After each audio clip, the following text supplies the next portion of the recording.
সম্মানিত উপস্থিতি, প্রিয় নবী সাল্লাল্লাহু আলাইহি সাল্লাম তার জীবনী এমন একটি বিষয়, এ বিষয়ের যে কোনো অধ্যায় বা যে কোনো একটা সাইড নিয়ে যদি আলোচনা করতে যাওয়া হয়, আমি যেমনটি বলছিলাম যে সে আলোচনা আসলে 2-4 ঘন্টা নয়, 2-4 যুগ নয়, 2-4 শতাব্দী নয়, সহস্রাব্দী পর্যন্ত করেও সেটার কোনো কুল কেনারা করা আসলে কঠিন। বিশেষ করে সিরাতে যারা অবগাহন করেছেন, সিরাত পাঠ যারা করেছেন, নবী সাল্লাল্লাহু আলাইহি সাল্লামের জীবনী সম্পর্কে পড়ার অভ্যাস যাদের আছে, তারা খুব ভালো করে বলতে পারবেন যে তার জীবনীর একেবারে ক্ষুদ্রাতি ক্ষুদ্র বিষয়, ছোট ছোট যে সমস্ত বিষয়গুলো আছে সেগুলো নিয়েও যদি আমরা আলোকপাত করি, সেগুলো যদি আমরা তুলে ধরার চেষ্টা করি, তাহলে আমাদের সময় ফুরিয়ে যাবে, কিন্তু তার জীবনের সে সমস্ত দিক, সে সমস্ত আলো গ্রহণ করা আমাদের শেষ হবে না। তারপরও শেষ আমাদের করতে হবে সীমিত সময়ের মধ্যেই। আমরা দোয়া করি আল্লাহ তাআলা আমাদেরকে সেই তৌফিক দান করুন। সম্মানিত উপস্থিতি, আমি যে বিষয়ে কথা বলতে চাই তা হলো মানবতার নবী মুহাম্মদ সাল্লাল্লাহু আলাইহি সাল্লাম তিনি বিশ্ব মানবতাকে কি দিয়ে গেছেন। এই টপিকটি বিশেষ করে অনেক ব্যাপক, অনেক দীর্ঘ আলোচনা সাপেক্ষ একটি বিষয়। তারপরে আমি খুবই সীমিত কয়েকটি পয়েন্টে কথা বলতে চাইব। মানবতার নবী হিসাবে মুহাম্মদ সাল্লাল্লাহু আলাইহি সাল্লামের নাম সর্বাগ্রে চলে আসে এজন্য যে আল্লাহ রাব্বুল আলামিন তাকে সম্বোধন করে বলেছেন, ওয়ামা আরসালনাকা ইল্লা রাহমাতাল লিল আলামিন, হে রাসূল, আপনাকে আমি সকল জগৎসমূহের জন্য করুণার আধার করে রহমত এবং অনুগ্রহ করে প্রেরণ করেছি। কিভাবে তিনি সকল জগতের জন্য, সকল সৃষ্টি জগতের জন্য অনুগ্রহ হয়ে এসেছেন সে আলোচনা অনেক দীর্ঘ। আমরা শুধুমাত্র মানব জাতির প্রতি নবী করিম সাল্লাল্লাহু আলাইহি সাল্লামের অনুগ্রহের মৌলিক কয়েকটি দিক আলোচনা করতে চাই। নবী করিম সাল্লাল্লাহু আলাইহি সাল্লাম তার যে অবদান এবং মানবতার প্রতি তার যে বিশেষ কর্মযজ্ঞ ছিল, তন্মধ্যে থেকে সর্বাগ্রে এবং সর্বপ্রথম যে বিষয়টি কথা চলে আসে তা হলো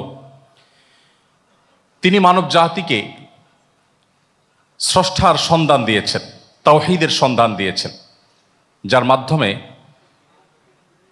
কুল হারানো মানব জাতি কুল খুঁজে পেয়েছে, লক্ষ্যহীন জীবন লক্ষ্য নির্ধারণ করতে পেরেছে। নবী করিম সাল্লাল্লাহু আলাইহি সাল্লাম বিশ্ব মানবতাকে প্রকৃত শান্তি এবং তৃপ্তির পথ নির্দেশ করেছেন। তার সম্পর্কে আল্লাহ রাব্বুল আলামিন কোরআন হাকিমে বলেছেন, লাকাদ মান্নাল্লাহু আলাল মুমিনিনা ইয বা'আসা ফীহিম রাসূলাম মিন আনফুসিহিম ইয়াতলু আলাইহিম আয়াতিহি ওয়া ইউযাক্কিহিম ওয়া ইউআল্লিমুহুমুল কিতাবা ওয়াল হিকমা ওয়া ইন কানু মিন ক্বাবলু লাফি যালালিম মুবিন। মহান আল্লাহ তাআলা অনুগ্রহ করেছেন ঈমানদারদের প্রতি যে তাদের মধ্য থেকেই একজনকে রাসূল করে প্রেরণ করেছেন, অর্থাৎ মুহাম্মদ সাল্লাল্লাহু আলাইহি সাল্লাম, যিনি তাদের মাঝে আল্লাহর আয়াত সমূহকে পাঠ করে শুনিয়েছেন, যিনি তাদেরকে পরিশুদ্ধ করেছেন এবং কিতাব এবং হিকমাহ প্রজ্ঞার শিক্ষা দান করেছেন। নবী করিম সাল্লাল্লাহু আলাইহি সাল্লাম ঈমানের যে বীজ মদিনাতে বপন করেছিলেন, সে বীজের যে সুফল, সুজলা সুফলা যে ফল আমরা দেখতে পেয়েছি, সে সম্পর্কে আল্লাহ রাব্বুল আলামিন কোরআন হাকিমে একাধিক জায়গায় আলোচনা করেছেন। আউস এবং খাজরাজ গোত্রের কথা আমরা অনেকে জেনে থাকব। ইসলাম পূর্ব যুগে যেখানে সামান্য একটু কুয়া থেকে ওটের পানি খাওয়াকে কেন্দ্র করে যুগ যুগ ধরে শতাব্দীর পর শতাব্দী যুদ্ধে রত থাকতো, লিপ্ত থাকতো মক্কার মুশরিকেরা, ঠিক সেরকম একটি সভ্যতার বুকের উপর দাঁড়িয়ে প্রিয় নবী সাল্লাল্লাহু আলাইহি সাল্লাম যখন ঈমানের বীজ বপন করে দিয়েছেন, বিশ্ব মানবতার সৃষ্টির যে লক্ষ্য উদ্দেশ্য সে সম্পর্কে যখন বিশ্ব মানবতাকে তিনি গাইড করেছেন, পথনির্দেশ করেছেন, তখন তাদের মধ্যে যে ব্যাপক পরিবর্তন হয়েছে সেটি হলো পৃথিবীর ইতিহাসের সবচেয়ে বর্বর, পৃথিবীর ইতিহাসের সবচাইতে পৈশাচিক আনন্দ করা মানুষগুলো পৃথিবীর ইতিহাসের সবচাইতে সেরা, সবচেয়ে শ্রেষ্ঠ মানুষে পরিণত হয়েছেন নবী করিম সাল্লাল্লাহু আলাইহি সাল্লামের ঈমানের বীজ বপন করার মধ্য দিয়ে। আল্লাহ রাব্বুল আলামিন কোরআন হাকিমে আউস এবং খাজরাজ গোত্রের মধ্যকার যে যুদ্ধ ছিল, তাদের মধ্যকার যে শত্রুতা ছিল, যে বৈরিতা ছিল, ঈমানের বীজ বপন করার ফলে তাদের মধ্যে সেই ভেদাভেদ সব দূরীভূত হয়ে যে তাদের নজিরবিহীন এক বন্ধুত্ব, ভালোবাসা এবং তাদের মধ্যকার সম্প্রীতি স্থাপিত হয়েছে, সেটা শুধু কোনো মিরাকল, সেটা কোনো অলৌকিক ঘটনা ছাড়া পৃথিবীর কোনো স্বাভাবিক ঘটনা দ্বারা এর আরেকটি উদাহরণ বা এরকম আরেকটি দৃষ্টান্ত স্থাপন করা সম্ভব নয়। আল্লাহ সুবহানাহু ওয়া তাআলা বলেছেন, ওয়াযকুরু নি'মাতাল্লাহি আলাইকুম ইয কুনতুম আ'দাআ ফাআল্লাফা বাইনা কুলুবিকুম।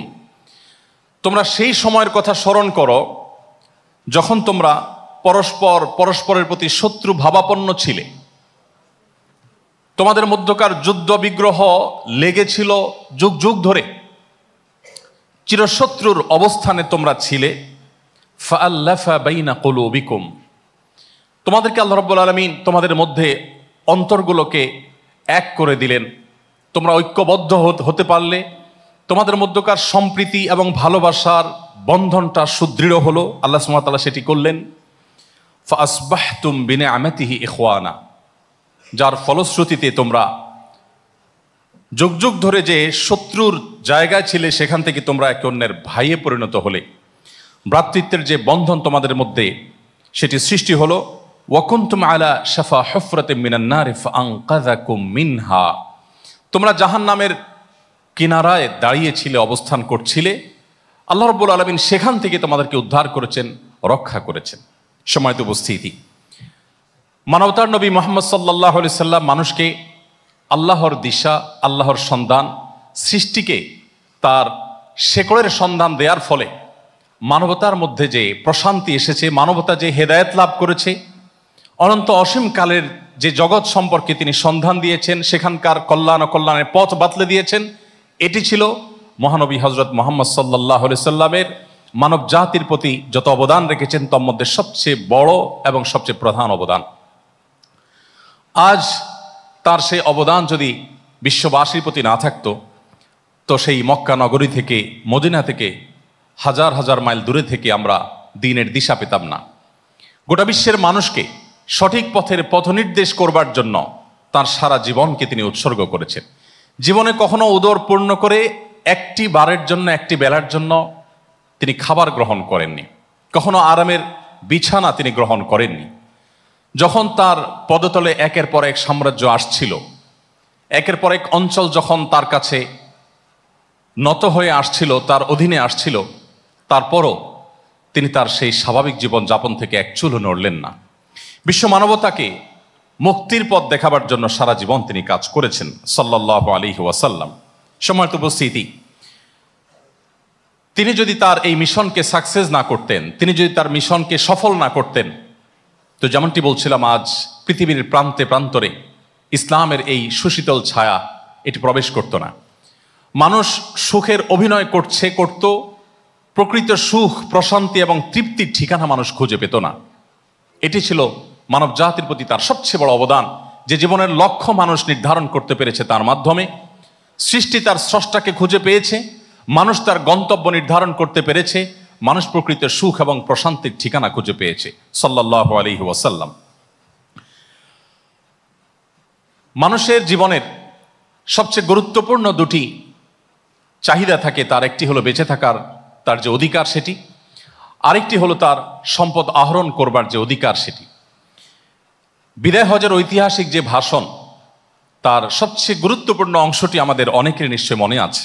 নবী করিম সাল্লাল্লাহু আলাইহি সাল্লাম সেদিন বলেছিলেন, ইন্না দিমাআকুম ওয়া আমওয়ালাকুম আলাইকুম হারাম কাহুরমাতি ইয়াউমিকুম হাযা ফি বালাদিকুম হাযা ফি শাহরিকুম হাযা। আজকের এই দিনটি, অর্থাৎ জুমার দিন, আরাফাত দিনটি যেরকম সম্মানিত, আজকের এই জায়গাটি, যে জায়গায় দাঁড়িয়ে আমি কথা বলছি তার কথা তিনি বলছিলেন, সেই আরাফাতের ময়দান যেরকম সম্মানিত, জিলহজ মাস যেরকম বছরের সম্মানিত 4টি মাসের মধ্যে থেকে একটি সম্মানিত মাস, এই সময়, এই দিন, এই মাস এবং এই জায়গার মতোই তোমাদের পরস্পরের জীবন এবং সম্পদ এবং তোমাদের সম্ভ্রম আল্লাহর কাছে সম্মানিত।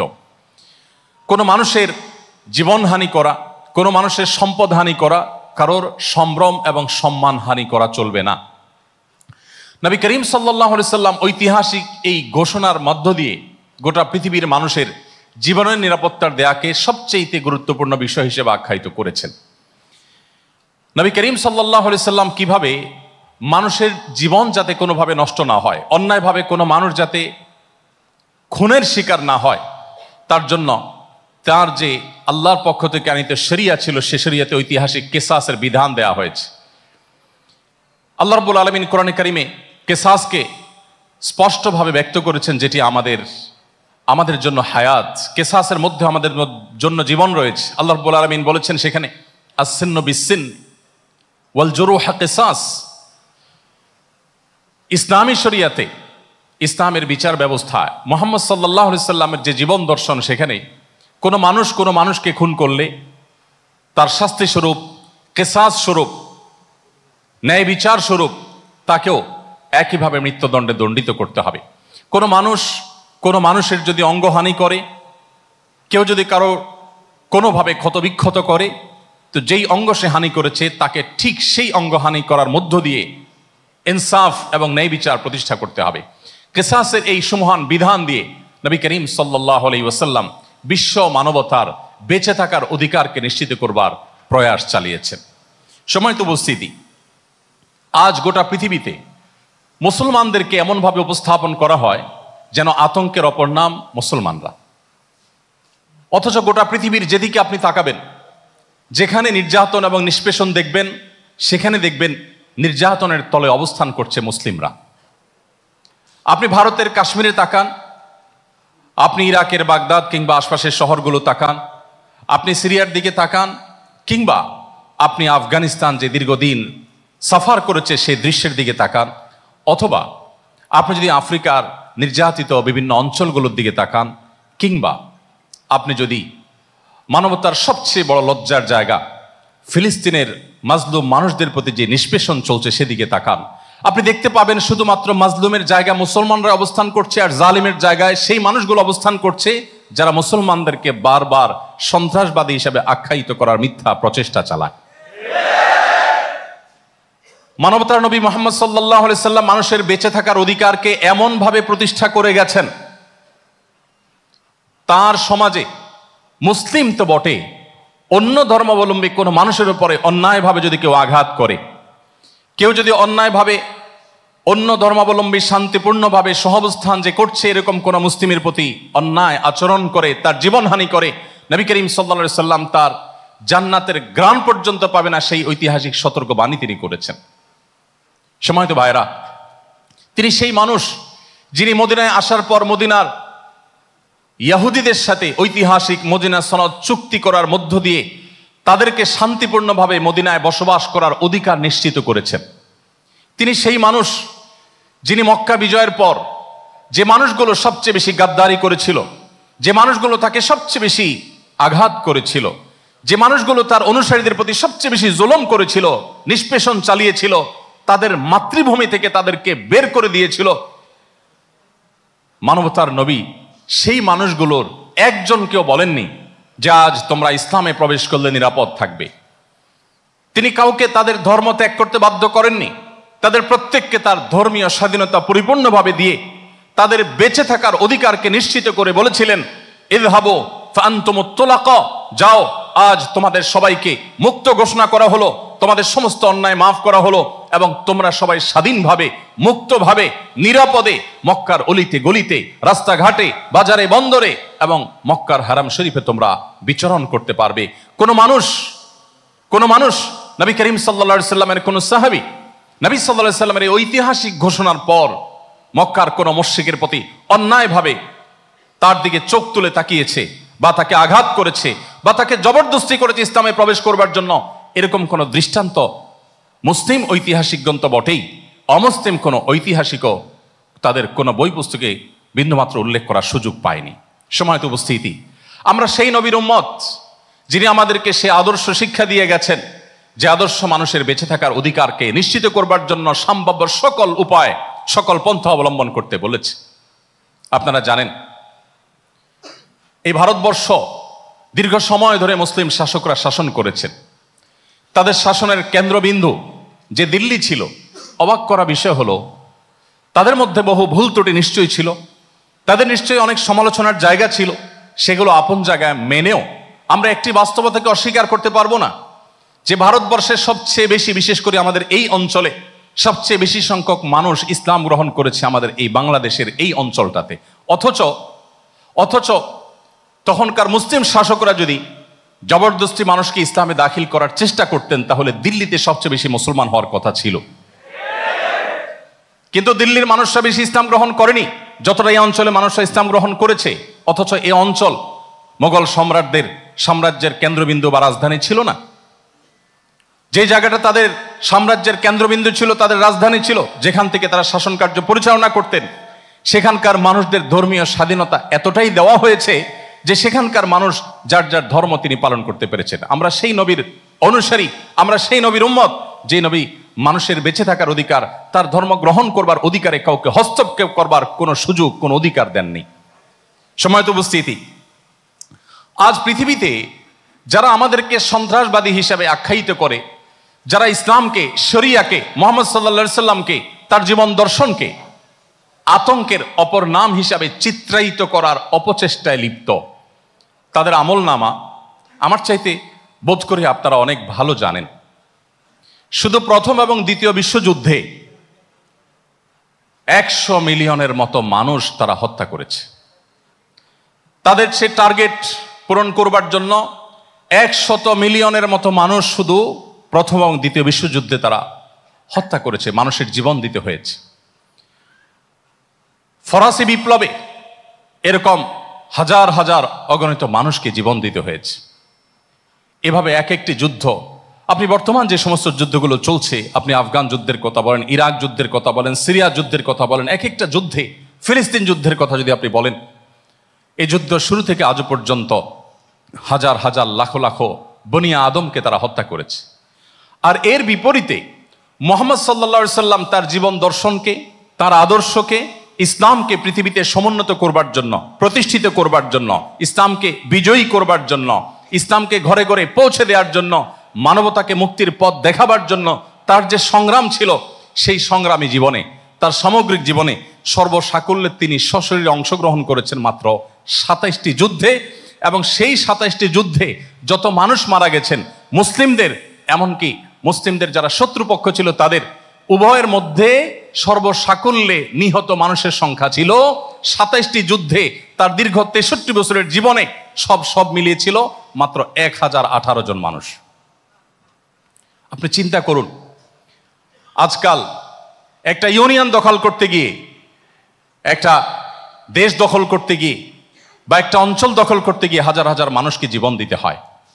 আর নবী করিম সাল্লাল্লাহু আলাইহি সাল্লাম মানবতার নবী, তার কাছে মানুষের জীবনের মূল্য এত বেশি ছিল যে তার আদর্শকে বাস্তবায়ন করতে গিয়ে, তার মিশনকে সাফল্যের চূড়ায় তুলতে গিয়ে তিনি এত বেশি সতর্ক ছিলেন যে তার 27টি যুদ্ধের সবগুলো যুদ্ধে সর্বসাকুল্যে যত মানুষ মারা গেছে, মুসলমানদের মধ্যে 300-র কাছাকাছি এবং অমুসলিমদের মধ্যে যারা মারা গেছেন সবগুলো মিলে সর্বসাকুল্যে 1000 মানুষ মারা গেছেন। এবং এই 1000 মানুষের মধ্যে 600 ইহুদি, তারা গাদ্দারি করার কারণে, তারা বিশ্বাসঘাতকতা করবার কারণে শাস্তি স্বরূপ তাদের মৃত্যুদণ্ড হয়েছে। বাকি যে মাত্র 400 মানুষ, এই 400 মানুষ মুসলিম অমুসলিম মিলিয়ে, মক্কার মুশরিক এবং মদিনার বেদুইনরা এবং যত নবী সাল্লাল্লাহু আলাইহি সাল্লামের সাথে যুদ্ধে রত শক্তিগুলো ছিল, সবগুলো মিলে মাত্র 400 মানুষ যুদ্ধক্ষেত্রে মারা গেছে। মানব ইতিহাসের এরকম আরেকটি ঘটনা কোন সভ্যতায়, কোন সমাজে, কোন ভাষাভাষীদের মধ্যে, কোন অঞ্চলে ইতিহাসের কোন সময় কেউ দেখাতে পারবে না।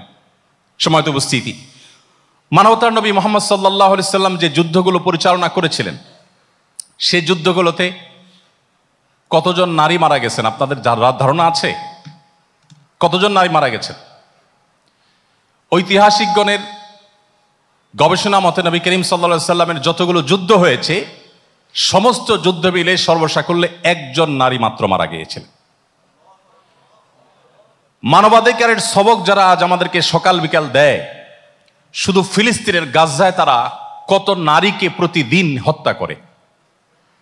আপনারা গত রমজানে দেখেছেন হসপিটালগুলোতে যে বম্পিং করা হয়েছে, সেখানে যে বোমা হামলা করা হয়েছে, সেখানে অগণিত মা, সন্তান সম্ভবা মায়েরা, তাদের জীবনহানি করা হয়েছে, তাদেরকে খুন করা হয়েছে, তাদেরকে শহীদ করা হয়েছে। রাস্তা হেঁটে যাচ্ছে, ব্রাশ ফায়ার করে নারীকে হত্যা করা হচ্ছে। এই মানুষগুলোই আমাদেরকে নারীর অধিকারের সবক যখন দেয়, এই মানুষগুলো যখন আমাদেরকে মানবাধিকারের সবক দেয়, তখন সেটি আমাদের লজ্জার কারণ হয়। সম্মানিত উপস্থিতি, নবী করিম সাল্লাল্লাহু আলাইহি সাল্লামের জীবনে এতগুলো যুদ্ধ পরিচালনা করেছেন, তার সকল যুদ্ধে নিহত শিশুর সংখ্যার সমষ্টি হলো 0। তার জীবনে কোনো যুদ্ধে একটি শিশু মারা যাওয়ার কোনো ঘটনা কেউ দেখাতে পারবে না। আজ তাকে এবং তার অনুসারীদেরকে আতঙ্কের অপর নাম হিসেবে যারা চিত্রায়িত করছে, তারা প্রতিনিয়ত শিশুদের রক্ত দিয়ে তারা নাস্তা করে। আমরা ফিলিস্তিনের দিকে তাকালে দেখতে পাই যে ফিলিস্তিনে গত 2 দিন আগের ঘটনা আপনারা দেখেছেন, যে গাড়ির মধ্যে জীবন্ত মানুষকে পুড়িয়ে কয়লা করে ফেলা হয়েছে। গোটা বিশ্বের বিবেক যেন দেখেও না দেখার ভান করছে, যেন কিছুই তারা দেখতে পাচ্ছে না। আজ বিশ্বনবী, মানবতার নবী মুহাম্মদ সাল্লাল্লাহু আলাইহি সাল্লামের সিরাত আমাদের অনেক বেশি অধ্যয়ন করা এই জন্য গুরুত্বপূর্ণ যে আজ মুসলমান আমরা অনেকে আমাদের আত্মপরিচয় ভুলে গেছি। মুসলমানের সন্তান জানে না সে বাঘের সন্তান, মুসলমানের সন্তান জানে না সে ওমর ইবনুল খাত্তাবের সন্তান, সে আবু বকর as-সিদ্দিকের সন্তান, সে জানে না আলী ইবনে আবি তালেবের সন্তান। মুসলমানের সন্তান জানে না সে যাদের সন্তান তারা বিশ্ব মানবতার জন্য সবচেয়ে বেশি কাজ করে গেছেন। আজ আমি একটি কথা প্রায়শই বলার চেষ্টা করি, আজ পৃথিবীতে বহু মানবতার কথা বলা মানুষ আপনি দেখতে পাবেন, তাদের বেশিরভাগই মানবতার কথা বলে বিদেশি কোনো তহবিলকে হালাল করবার জন্য, অথবা বিদেশের কোনো প্রজেক্ট পাস করবার জন্য। বিশেষ করে আজকাল মানবতার কথা বলা, মানবাধিকারের কথা বলা, দুর্বলদের অধিকারের কথা বলা, এটা তো ফ্যাশনের বিষয়ে পরিণত হয়েছে। আপনি মানবতার কথা বলে সোশ্যাল মিডিয়াতে কিছু লিখলেও বহু মানুষের বাহবা পাবেন। আপনি মানবাধিকার কর্মী, আপনি সমাজকর্মী, এই সমস্ত তকমা যদি ধারণ করতে পারেন তাহলে আপনি সবচাইতে সুন্দর এবং সবচাইতে শক্তিশালী অবস্থানে সমাজে বসবাস করতে পারবেন। মানবতার নবী মুহাম্মদ সাল্লাল্লাহু আলাইহি সাল্লাম যখন মানবাধিকার নিয়ে কাজ করেছেন, তিনি যখন মানবতার মুক্তির জন্য কাজ করেছেন, তখন পৃথিবীতে তার সে কাজকে অ্যাপ্রিসিয়েট করার মতো কোনো মানুষও ছিল না। তিনি সেই সময় মানবতাকে সর্বোচ্চ আসনে আসীন করে তারপর দুনিয়া থেকে গেছেন সাল্লাল্লাহু আলাইহি ওয়াসাল্লাম। সম্মানিত উপস্থিতি, এভাবে নবী করিম সাল্লাল্লাহু আলাইহি সাল্লাম তার সামগ্রিক জীবনে মানুষের জীবনের মূল্য দিয়ে গেছেন। কোনো মানুষকে অন্যায়ভাবে হত্যা করার ব্যাপারে তিনি কঠোর থেকে কঠোরতম অবস্থান তিনি গ্রহণ করে গেছেন। তার কোনো অনুসারীও অন্যায়ভাবে কারোর গায়ে হাত তুলবে, অন্যায়ভাবে কারোর প্রতি অবিচার করবে, কারোর প্রতি জুলুম করবে, এটিকে তিনি সহ্য করেননি। নবী করিম সাল্লাল্লাহু আলাইহি সাল্লামের জীবনের আরেকটি গুরুত্বপূর্ণ দিক, যেটা মানব জাতির আরেকটি গুরুত্বপূর্ণ প্রয়োজন এবং ডিমান্ড, সেটি হলো মানুষের অর্থনৈতিক মুক্তি। মানুষের অর্থনৈতিক মুক্তির জন্য আল্লাহর নির্দেশে ইসলামী শরিয়ার মাধ্যমে তিনি যাকাতের বিধান প্রণয়ন করেছেন। যাকাতের বিধান আমাদেরকে দিয়ে গেছেন আল্লাহর তরফ থেকে। যাকাতের বিধান সম্পর্কে আমি কয়েকটি কথা আপনাদের সঙ্গে শেয়ার করতে চাই। কোরআনে শুরু থেকে শেষ পর্যন্ত বহুবার আপনি যাকাতের আয়াত দেখতে পাবেন। আল্লাহ তাআলা যাকাত প্রদানের নির্দেশ করেছেন। তার সবগুলো আয়াতের ভাষ্য, সবগুলো আয়াতের অর্থ, শব্দ একই রকম প্রায়, সেটি হলো ওয়া আতুজ যাকাত। আল্লাহ রাব্বুল আলামিন মুসলমানদেরকে যাকাত দান করতে নির্দেশ করেছেন, যাকাত প্রদান করতে নির্দেশ করেছেন, যাকাত আদায় করতে নির্দেশ করেছেন। অর্থাৎ মুসলমানের উপরে, মানব জাতির উপরে, সম্পদশালীদের উপরে কর্তব্য এবং অবধারিত করে দেওয়া হয়েছে ইসলামে যে তারা অভাবী এবং দুস্থ মানুষদের কাছে যাকাত পৌঁছে দিবে। গরিবদেরকে যাকাত সংগ্রহ করতে বলা হয়নি, ধনীদেরকে যাকাত তাদের দুয়ারে পৌঁছে দিতে বলা হয়েছে। আল্লাহ তাআলা আরো বলেছেন কোরআনে কারীমে, ওয়াফি আমওয়ালিহিম হাক্কুল লিসাইলি ওয়াল মাহরুম। ধনীদের সম্পদে দরিদ্রদের জন্য অধিকার রয়েছে। এটা তাদের অধিকার, এটা তাদের প্রাপ্য, এটা কোনো বদান্যতা নয়, এটা কোনো দানের ব্যাপার, অনুদানের, অনুগ্রহের ব্যাপার নয়। যাদেরকে আল্লাহ তাআলা ধন সম্পদ দিয়েছেন তাদের সম্পদে অভাবীদের যে অধিকার রয়েছে সে অধিকার আল্লাহ তাআলা তাদেরকে আদায় করে দিয়ে আসতে বলেছেন। আজ পৃথিবীতে দুস্থ এবং দরিদ্রদের পাশে দাঁড়াবার জন্য আহ্বান দেখা যায়, কিন্তু মুহাম্মদ সাল্লাল্লাহু আলাইহি সাল্লামের সে আহ্বান ছিল আরো অগ্রসর, আরো এক ধাপ এগিয়ে। তিনি দুস্থদের পাশে দাঁড়াবার এই বিষয়টিকে ধনীদের কর্তব্য করে দিয়েছেন। ধনীদের উপরে অপরিহার্য করে দিয়েছেন, ফরজ করে দিয়েছেন। ওমর রাদিয়াল্লাহু তাআলা আনহুর শাসন আমলে যাকাত ব্যবস্থাপনা এত চমৎকারভাবে তিনি করেছিলেন, যেই মক্কার মানুষেরা, যে মদিনার মানুষেরা, যে মধ্যপ্রাচ্যের তখনকার মানুষেরা সামান্য একটু খাবারের জন্য হাহাকার করতে হতো, তাদের কোনো এক সিজনে তাদের যদি মদিনাতে খেজুরের চাষাবাদ না হতো তাহলে বছর জুড়ে তাদেরকে দুর্ভিক্ষের সাথে লড়তে হতো। সেই মদিনায়, সেই মধ্যপ্রাচ্যে ওমর রাদিয়াল্লাহু তাআলা আনহু যখন খলিফা হিসেবে দায়িত্ব বুঝে নিয়েছেন এবং যাকাতের যখন সুষম এবং সুষ্ঠু বন্টন তিনি প্রতিষ্ঠা করতে পেরেছিলেন, সামান্য কিছুদিনের মধ্যে ঐতিহাসিকগণ তাদের ওমর রাদিয়াল্লাহু তাআলা আনহুর জীবনী গ্রন্থ যারাই লিখেছেন তারা তুলে এনেছেন যে তার শাসন আমলে মক্কাতে, মদিনাতে, এমনকি আশেপাশের শহরগুলোতে গরিব অভাবী মানুষ যিনি যাকাত গ্রহণ করবেন সেরকম মানুষ একটা সময় খুঁজে পাওয়া যেত না। এবং নিরুপায় হয়ে তখনকার খেলাফত রাষ্ট্র যাকাতের অর্থ আফ্রিকার বিভিন্ন অভাবী অঞ্চলে পাঠিয়ে দিত, সেখানকার মানুষদের মধ্যে যাকাতের টাকা ব্যয় করা হতো। অবাক করা বিষয় হলো, এটি 1400 বছর আগের বাস্তবতা হলেও আজকের এরকম বাস্তবতা আমাদের সামনে আছে। মধ্যপ্রাচ্যের একটি দেশ কুয়েত, শুধু কুয়েতের যে যাকাতের অর্থ, এটি দিয়ে এখনো আফ্রিকার অনেকগুলো দেশের অর্থনীতি পরিপূর্ণভাবে সচল থাকে এবং অনেকগুলো আফ্রিকান দেশের অর্থনীতির পুরো চাকা দাঁড়িয়ে আছে, পুরো অর্থনীতি দাঁড়িয়ে আছে কুয়েতের মানুষদের যাকাতের অর্থের উপরে।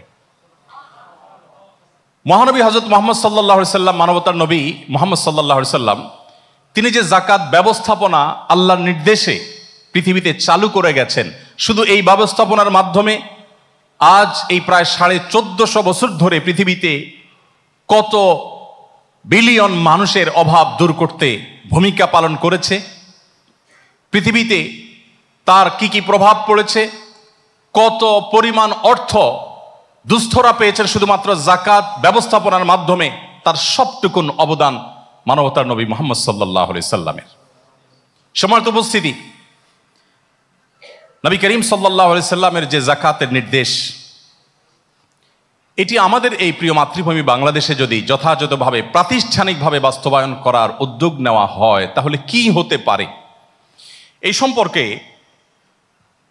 যুক্তরাষ্ট্রের নিউ অরলিন্স বিশ্ববিদ্যালয়ের একজন অধ্যাপক ডক্টর কবির হোসেনের একটি গবেষণা, তার একটা সমীক্ষা তিনি চালিয়েছিলেন 2005 সনে। সেখানে তিনি দেখাবার চেষ্টা করেছেন যে বাংলাদেশে যাকাত সংগ্রহের যে সম্ভাব্যতা, এটা কোন পর্যায়ে গিয়ে ঠেকতে পারে। সেক্ষেত্রে তিনি 2001 সালে বাংলাদেশে যে পরিমাণ যাকাত কালেকশন হতে পারে সেটার উপরে তিনি সমীক্ষা চালিয়ে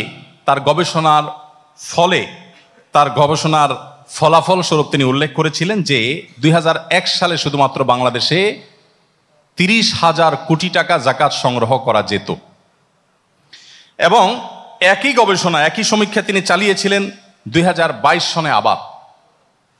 2001 থেকে 22 সনের এই দীর্ঘ ব্যবধানের পর তিনি 22 সনে আবার জরিপ চালিয়েছেন এবং সমীক্ষা চালিয়েছেন। সেই সমীক্ষায় ব্যাংক এবং অন্যান্য মাধ্যমে প্রাপ্ত ধন এবং ধনীদের যে তথ্য উপাত্ত তিনি পেয়েছেন সেগুলোর উপরে গবেষণা করে তিনি বের করেছিলেন যে 2021 সালে যে পরিমাণ সম্পদ এদেশের সাধারণ মানুষের কাছে, বিভিন্ন পর্যায়ের মানুষের কাছে আছে, এই সম্পদের যদি যাকাত দেওয়া হয় তাহলে সেক্ষেত্রে 1 লক্ষ কোটি টাকা যাকাত আদায় করা সম্ভব। বাংলাদেশের যে দারিদ্র, বাংলাদেশে মানুষের যে অভাব, সে অভাবী মানুষদের যে রেশিও, তাদের যে সংখ্যা, এই সম্পর্কে আপনারা অনেকেই জানেন যে বাংলাদেশে হতদরিদ্র মানুষ যারা, একেবারে হতদরিদ্র মানুষ, সে মানুষ হলেন 5.5%। এটা বেশ আগের জরিপ অবশ্য। 5.5% মানুষ একেবারেই হতদরিদ্র, আর 18.7% মানুষ দরিদ্র, অর্থাৎ সব মিলিয়ে প্রায় 24% মানুষ এমন পর্যায়ে বাস করছেন যারা যাকাতের হকদার বা যাকাত তারা খেতে পারেন। এই 18% মানুষের জন্য যদি যথাযথভাবে যাকাত সংগ্রহ করা হয় এবং প্রাতিষ্ঠানিকভাবে যদি যাকাত বন্টন করার উদ্যোগ নেওয়া হয় তাহলে মাত্র 3 বছরে এদেশে দারিদ্রকে জাদুঘরে পাঠিয়ে দেওয়া সম্ভব। জাকাতের সুষ্ঠু ব্যবস্থাপনার মাধ্যমে কি হতে পারে, আমরা আসুন্নাহ ফাউন্ডেশন থেকে আমাদের ক্ষুদ্র ক্ষুদ্র কয়েকটি প্রচেষ্টা চালিয়ে তার কিছু সুফল আমরা দেখার চেষ্টা করেছি এবং আমরা অভিভূত হয়েছি। আপনারা অনেকে জেনে থাকবেন, আসুন্নাহ ফাউন্ডেশন থেকে আমরা জাকাত ব্যবস্থাপনার অংশ হিসাবে আসুন্নাহ স্কিল ডেভেলপমেন্ট ইনস্টিটিউট গড়ে তুলেছি। এই প্রতিষ্ঠানের মাধ্যমে মেয়েদের জন্য, ছেলেদের জন্য পৃথক এবং অশিক্ষিত, স্বল্প শিক্ষিত এবং গ্রাজুয়েট বিভিন্ন পর্যায়ের মানুষদের জন্য আমরা নানা ধরনের প্রশিক্ষণের ব্যবস্থা করেছি। ড্রাইভিং এবং সে প্রশিক্ষণ থেকে নিয়ে সেলাই, স্মার্ট টেইলারিং এবং সেলাই, স্মার্ট টেইলারিং এবং ব্লক বাটিক থেকে নিয়ে মেয়েদের জন্য বিভিন্ন ট্রেনিং থেকে নিয়ে শুরু করে small business management course, web development course থেকে নিয়ে নানা ধরনের কোর্সের আয়োজন করে আমরা এখনো পর্যন্ত কয়েক হাজার মানুষকে প্রশিক্ষণ দিয়ে, প্রশিক্ষণ পরবর্তীতে তাদের কাউকে চাকরি আর কাউকে পুঁজি দিয়ে ব্যবসার পথে তুলে দেওয়ার চেষ্টা আমরা করে আলহামদুলিল্লাহ আল্লাহ তাআলা আমাদেরকে সফল হওয়ার তৌফিক দিয়েছে। আমাদের মতো এরকম ক্ষুদ্র ক্ষুদ্র প্রচেষ্টা গোটা বিশ্বে অনেকে করছে। আমরা স্বপ্ন দেখছি 2025 সাল থেকে আমরা ইনশাআল্লাহ বছরে 10,000 মানুষকে প্রশিক্ষণ দিয়ে, শুধু ছেড়ে দেওয়া নয়, প্রশিক্ষণ দিয়ে তাদের সবাইকে হয় চাকরি দেওয়া আর না হলে ব্যবসার পথে তুলে দেওয়ার এই দায়িত্ব আমাদের কাঁধে আমরা ইনশাআল্লাহ যথাযথভাবে তুলে নেব। বর্তমানে আমাদের কোনো কোনো ট্রেনিং সেন্টারে 3 থেকে 350 মানুষ ট্রেনিং নিচ্ছে, যুবকরা ট্রেনিং নিচ্ছেন। কোথাও কোনো কোনো কোর্সে 100 বা 50 জন কোর্স ভেদে বিভিন্ন রকমের মানুষ বিভিন্ন সংখ্যায় প্রশিক্ষণ নিচ্ছে। তাদের প্রত্যেককে প্রশিক্ষণের পর তাদের একটি উপার্জনের পথ আমরা ধরিয়ে দেওয়ার চেষ্টা করছি এবং এই অর্জনের সবটুকুন হলো মানবতার নবী মুহাম্মদ মুস্তাফা সাল্লাল্লাহু আলাইহি সাল্লাম প্রণীত জাকাত ব্যবস্থার একটি ক্ষুদ্র সুফল। আজ যদি গোটা বাংলাদেশে প্রাতিষ্ঠানিকভাবে মুসলমানের সম্পদের জাকাত সংগ্রহ করবার উদ্যোগ নেওয়া হয় এবং সরকারি বেসরকারি নানাভাবে এই ব্যাপারে যদি সুন্দর রূপরেখা দাঁড় করানো হয়, তাহলে আমাদের দেশের দারিদ্র, সেটা আবারও বলছি আমি, খুব অল্প সময়ের মধ্যে জাদুঘরে চলে যেতে বাধ্য। সম্মানিত উপস্থিতি, আমাদের দেশে যে পরিমাণ ফসল হয়, এই ফসলের জাকাত সম্পর্কে আমাদের অনেকেরই ধারণা নেই।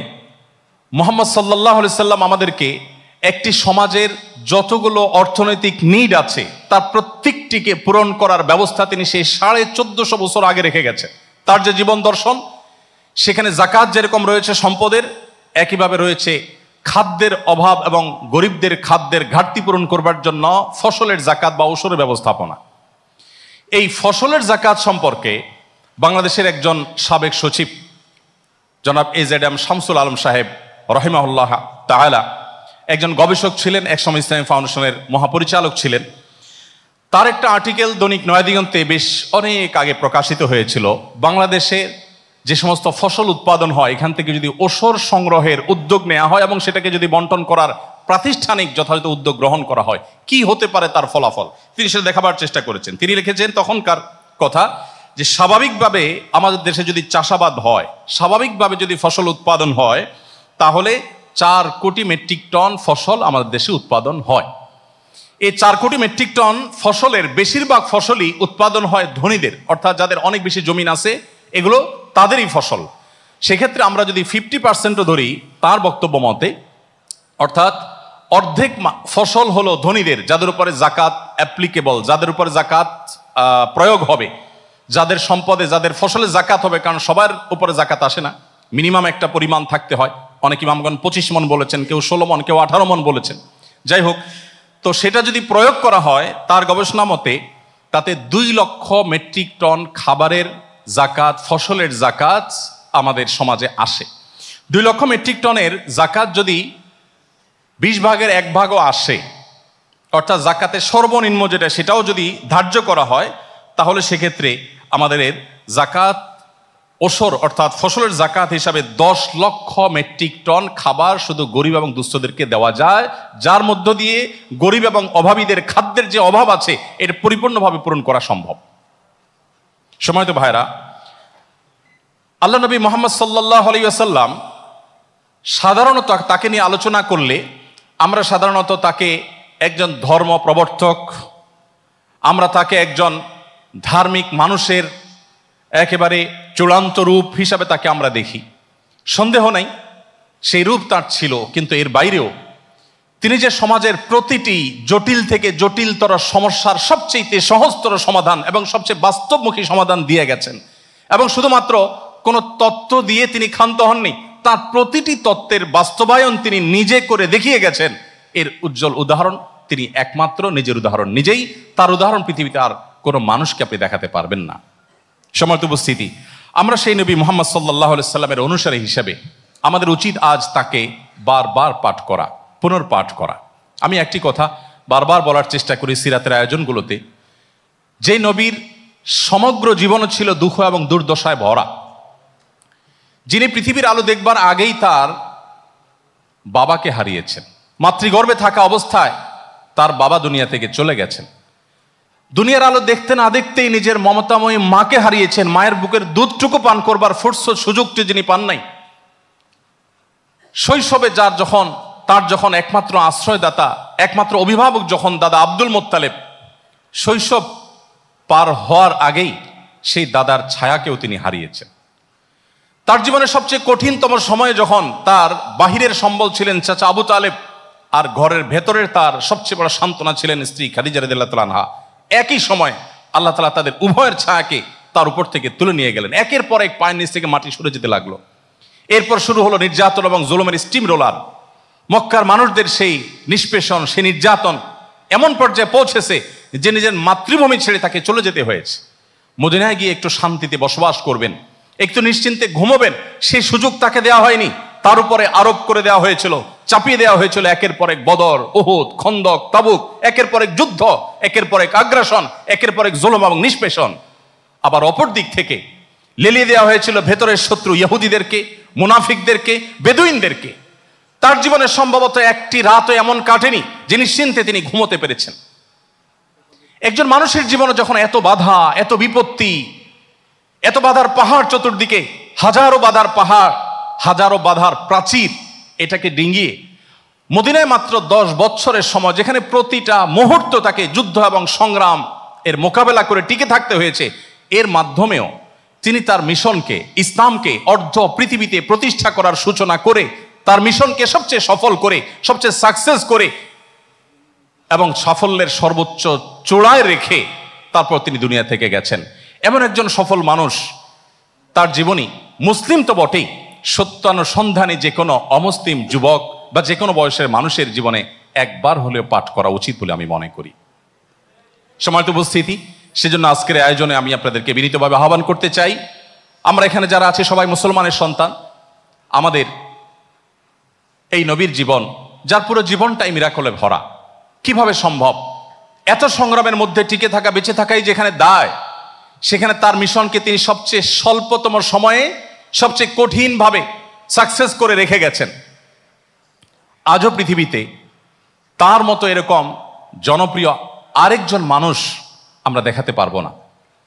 1450 বছর অতিবাহিত হওয়ার পরও যিনি এখনো প্রাসঙ্গিক পৃথিবীর প্রতিটি অলিতে গলিতে, তার নামে নাম করা মানুষের সংখ্যা পৃথিবীতে যত, আরেকজন মানুষ পাওয়া যাবে না যে তার নামে এত মানুষকে মানুষ নামকরণ করে। তাকে কেউ কটু কথা বললে এখনো পৃথিবীর প্রতিটা প্রান্তে প্রান্তে লক্ষ কোটি মানুষের হৃদয় যেভাবে রক্তক্ষরণ হয়, আজ থেকে মাত্র 200-400 বছর আগে রাজত্ব করা মহা জনপ্রিয় মানুষদের 14 গোষ্ঠী ধরে কেউ গালিগালাজ করলেও বিন্দু মাত্র কারোর সেখানে কোনো কষ্ট অনুভব হয় না। কে সেই মানুষ ছিলেন? কি ছিল তার জীবনীতে? কি ছিল সেই সম্মোহনী শক্তি? কি ছিল সেই আকর্ষণের জায়গা? কি ছিল সে মিরাকলের জায়গা? এই কৌতূহল থেকে হলেও তার জীবনী একবার হলেও শুরু থেকে শেষ পর্যন্ত আমাদের পাঠ করা দরকার। আমি আপনাদেরকে আজ বিনীতভাবে আহ্বান করে যেতে চাই যে আপনার জীবনে সম্ভব হলে 3-3টি সিরাত গ্রন্থ অন্তত আপনি পড়বেন। যে কোনো সিরাত গ্রন্থ আপনার যেটা ভালো লাগে, আপনি 3-3টি সিরাত গ্রন্থ অন্তত পড়বেন। এর মধ্যে রাহিকুল মাখতুম যেমন হতে পারে, সৈয়দ আবুল হাসান আলী আন-নদভী রহমতুল্লাহ আলাইহি ভারতবর্ষের একজন মহান ব্যক্তিত্ব, তার লেখা নবী রহমত সেটি পড়তে পারেন। ডক্টর আলী সাল্লাবী সমকালীন বিশ্বের অত্যন্ত স্বনামধন্য একজন লেখক এবং ঐতিহাসিক মুসলিম স্কলার, তার লেখা নবী সাল্লাল্লাহু আলাইহি ওয়াসাল্লামের সিরাত গ্রন্থ পড়তে পারেন। আরো অনেকগুলো সিরাত গ্রন্থ আছে, যেটা আপনার ভালো লাগে আপনি কমপক্ষে 3টা সিরাত গ্রন্থ পড়ে দেখতে পারেন। আর যদি সেটা সম্ভব না হয় কমপক্ষে একটি সিরাত গ্রন্থ শুরু থেকে শেষ পর্যন্ত যদি আপনি পড়ে দেখেন, আমি আপনাকে আল্লাহর উপর ভরসা রেখে নিশ্চয়তা দিতে পারি আপনার ঈমানের মিটার এমন পর্যায়ে চলে যাবে যে আপনি কল্পনাও করতে পারবেন না যে ঈমানদার হিসেবে আপনি কোন লেভেলে পৌঁছে গেছেন। সম্মানিত উপস্থিতি, আমার জীবনে সবচেয়ে বেশি পাঠ করা হয়েছে কোরআনের পর যে গ্রন্থ বা যে সাবজেক্টের বই, সেটি হলো মুহাম্মদ সাল্লাল্লাহু আলাইহি সাল্লামের জীবনী বা সিরাতের বই। ইমাম ইবনুস সালাহ তিনি বলেছেন, মুহাম্মদ সাল্লাল্লাহু আলাইহি সাল্লাম সেই মানুষ, শুধু তার মুখনিসৃত কথাগুলোকে সংরক্ষণ করবার জন্য 65টি শাস্ত্রের জন্ম দিয়েছে মুসলমানরা। 65টি বই না, 65টা সাবজেক্ট, 65টা শাস্ত্রকে মুসলমানরা প্রণয়ন করেছেন শুধুমাত্র মুহাম্মদ সাল্লাল্লাহু আলাইহি সাল্লামের মুখ থেকে যে কথাগুলো বের হয়েছে সেই কথাগুলোকে ভেরিফাইড করে, সেগুলোকে চেক করে, সেগুলোকে সকল ভুলভাল থেকে মুক্ত করবার জন্য 65টি শাস্ত্র রচিত হয়েছে। কেন জানবেন আপনি মুহাম্মদ সাল্লাল্লাহু আলাইহি সাল্লামকে? সেই প্রশ্নের উত্তর আরো অনেকগুলো পয়েন্টের মধ্য দিয়ে হয়তো দেওয়া যাবে। আমার হাতে সময় নেই, আমি এখানে শেষ করছি এবং সেই সাথে আপনাদের কাছে আশাবাদ ব্যক্ত করছি যে আপনারা প্রিয় নবী সাল্লাল্লাহু আলাইহি সাল্লামের জীবনকে পাঠ এবং পুনর্পাঠ করবেন, বারবার পাঠ করবেন। আল্লাহ তাআলা আমাদের সবাইকে নবী করিম সাল্লাল্লাহু আলাইহি সাল্লামের জীবনকে জেনে আমাদের জীবনকে আলোকিত করার তৌফিক দান করুন। বিশ্ব মানবতাকে মুক্তির পথে আনতে হলে আজও মুহাম্মদ সাল্লাল্লাহু আলাইহি সাল্লামের জীবন দর্শনের বিকল্প কোনো জীবন দর্শন থাকতে পারে না, পারে না, পারে না। ধন্যবাদ সবাইকে। জাযাকুমুল্লাহু খাইরা। আসসালামু আলাইকুম ওয়া রাহমাতুল্লাহি ওয়া বারাকাতুহু।